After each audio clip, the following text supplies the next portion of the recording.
Telugu Desam party వ్యవస్థాపకులు NT Ramarao గారు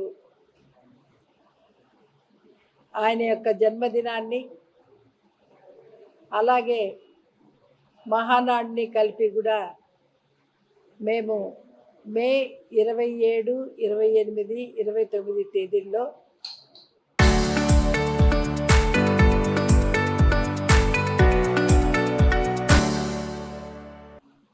నెల్లూరు జిల్లాలోని కోవూరు నియోజకవర్గంలో ఉన్నటువంటి కిసాన్ సైజులో నిర్వహించాలని చెప్పని మా ముఖ్యమంత్రి నాయకులు చంద్రబాబు నాయుడు గారు, యువనేత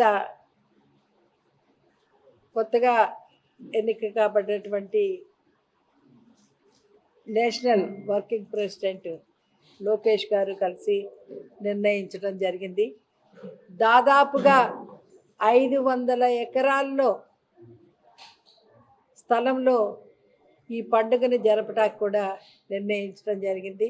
దానికి సంబంధించి వివిధ కమిటీలు కూడా వేయడము, ఆ కమిటీ సభ్యులందరూ కూడా నిన్న భవిష్యత్ ప్రణాళిక ఎలాగుండాలా, ఎలా చెయ్యాలన్న దాని మీద కూడా నిన్న మా రాష్ట్ర అధ్యక్షులు పల్లా శ్రీనివాసరావు గారి నాయకత్వంలో ఇతర మంత్రులు, కమిటీ సభ్యులు అందరూ కలిసి కూడా నిన్న చర్చించుకొని ఒక ప్లాన్ ఆఫ్ యాక్షన్ని కూడా తయారు చేయటం కూడా జరిగింది. ఏ కమిటీలు ఏ పనులు చేసుకోవాలా, ఎలా చేసుకోవాలన్న దాని మీద కూడా నిర్ణయించడం జరిగింది. దానిలో భాగంగానే ప్రతి సంవత్సరం జరిగేటట్టు కూడా మినీ మహానాడులు ప్రతి ఒక్క పార్లమెంట్లో, ప్రతి ఒక్క నియోజకవర్గంలో చేయటానికి కూడా పార్టీ ఆదేశాలు ఇవ్వటం జరిగింది.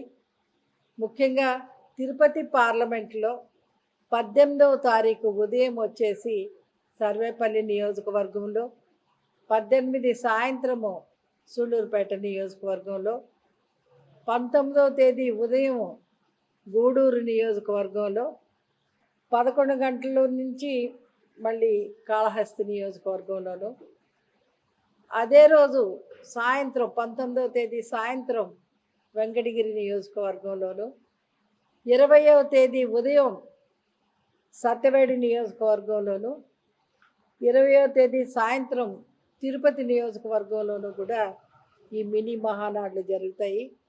అలాగే పార్లమెంటుకు సంబంధించి mini Mahanadu, Tirupati parliament mini Mahanadu 24వ తేదీ సాయంత్రము కచ్చపి ఆడిటోరియంలో కూడా జరుగుద్ది. కాబట్టి ప్రతి ఒక్కరూ కూడా ఈ కార్యక్రమంలో పాల్గొని దానిని దిగ్విజయం చేయవలసిందిగా మీ ద్వారా నేను తెలుగుదేశం కుటుంబ సభ్యులందరికీ నేను అప్పీల్ చేసుకుంటా ఉన్నాను.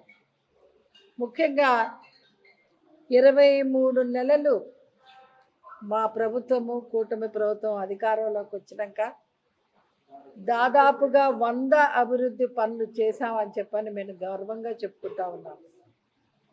ఎలక్షన్ల ముందు మేము ఏదైతే హామీలు ఇచ్చామో సూపర్ 6,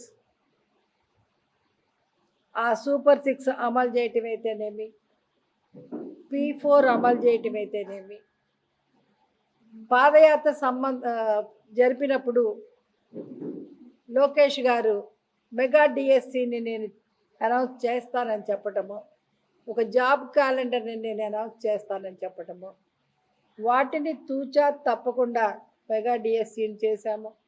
అలాగే జాబ్ క్యాలెండర్ని చేసిన ఘనత మా కూటమి ప్రభుత్వాన్ని చెప్పని మేము గర్వంగా చెప్పుకుంటున్నాము.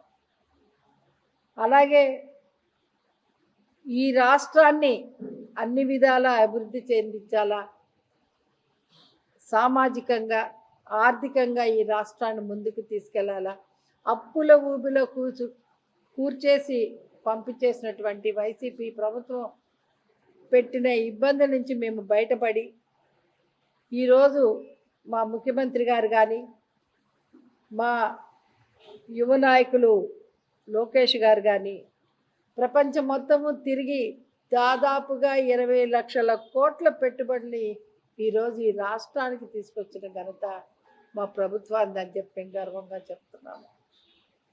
శ్రీ సిటీ చూడండి, ఎన్ని రకాల ఫ్యాక్టరీస్ వచ్చాయి మన తిరుపతి చుట్టూతో. అయితేనే యువతకు ఉద్యోగ అవకాశాలు రావడం అయితే, యాన్సిలరీ యూనిట్స్ పెట్టుకునే అవకాశం కల్పించడం అయితే, ఇవన్నీ కూడా చేసిన ఘనత మా ప్రభుత్వాన్ని అని తెలియజేస్తూ ఉంటారు.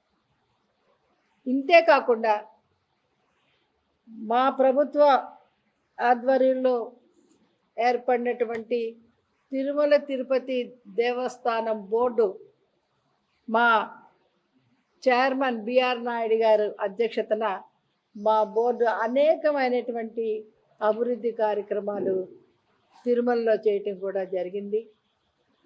ఎన్నో సంవత్సరాలుగా పెండింగ్ ఉన్నటువంటి ఈ ఎంప్లాయీస్కి ఐడి కార్డు ఇవ్వడం అయితేనేమి, లడ్డూ ఫెసిలిటీ ఇవ్వడం అయితేనేమి, లేకపోతే మెడికల్ ఫెసిలిటీ 3 లక్షల నుంచి 5 లక్షలకి ప్రతి ఒక్కరికి ఇచ్చే విధంగా మేము కార్యక్రమం చేపట్టడం జరిగింది.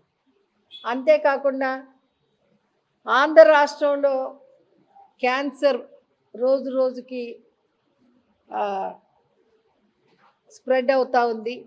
దాన్ని నివారించాలన్న దీంతో స్విమ్స్లో మొన్న మధ్యనే కూడా మేము ఆంధ్ర రాష్ట్రంలో 2 పెట్ స్కాన్లు ఉన్నాయి. అంత ఖరీదైనటువంటివి, అంత సొఫిస్టికేటెడ్వి.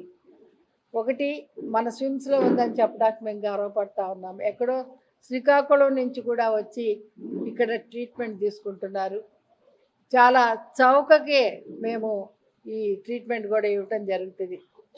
కోబాల్ట్ యూనిట్ పెట్టడం అయితేనేమి, ఈ అన్ని విధాల దాన్ని డెవలప్మెంట్ చేయటం కూడా జరిగింది.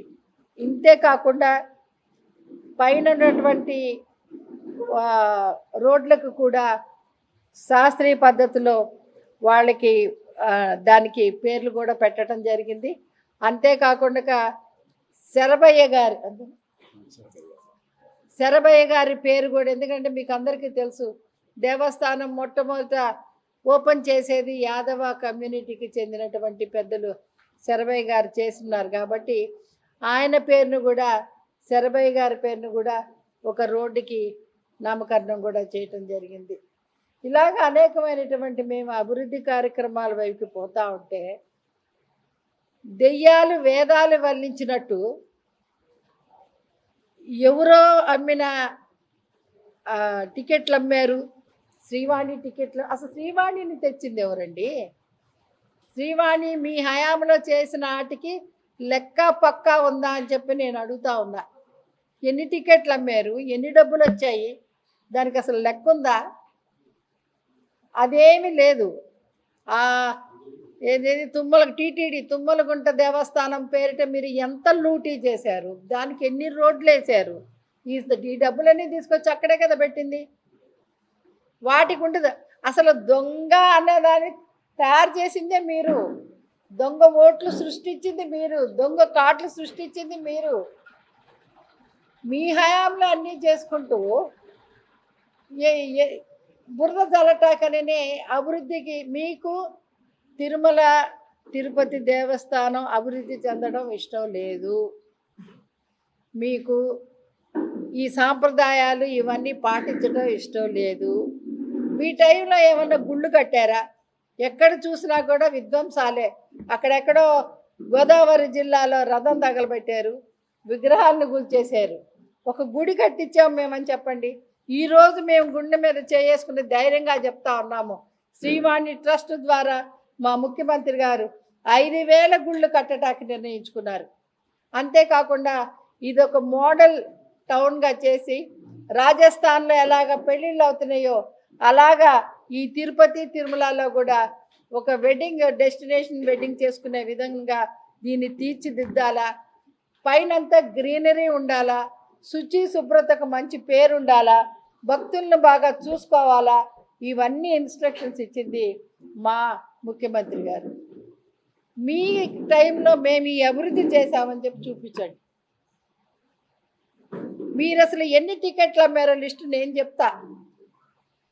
మీరు ఊరికే వాడెవడో ఏదో చేశాడు, ఏదో చేస్తే బిఆర్ నాయుడు చేశాడని చెప్పి మధ్యలో తీసుకొస్తాడు. ఆవు కథ ఒకటి ఉంటుందండి. ఏం చెప్పినా కూడా ఆవు వ్యాసం అనేది ఒకటి ఉంది. అది ఇటు తీసుకొచ్చి ఆవు దగ్గర ఆగుద్ది. అలాగా ఏది చేసినా కూడా వీళ్ళకి మొత్తం దేశంలో ఏం జరిగినా కూడా బీఆర్ నాయుడే కారకుడు. అంతకు మించి వాళ్ళకి వేరే టాపిక్ లేదు. దయచేసి ఈ తిరుపతి యొక్క ప్రశాంతతని కాపాడండి, పవిత్రతని కాపాడండి అని చెప్పని నేను అందరినీ వేడుకుంటా ఉన్నాను. ముఖ్యంగా ఈ కార్యక్రమం పెట్టింది మా మహానాడిని దిగ్విజయం చేయమని చెప్పి అడగటానికి చేయటం జరిగింది. మొత్తం తెలుగుదేశం కుటుంబీలందరూ ఎంతో ఉత్సాహంగా ఉన్నారు. ఈ మహానాడిని ఎప్పుడు చూద్దామా, ఎప్పుడు పాల్గొందామా అని చెప్పని ప్రతి ఒక్కరు ఉత్సాహంగా ఉన్నారు. వారందరికీ ఏ ఇబ్బందులు లేకుండా కూడా అన్ని ఏర్పాట్లు చేస్తామని చెప్పి తెలియజేస్తాం.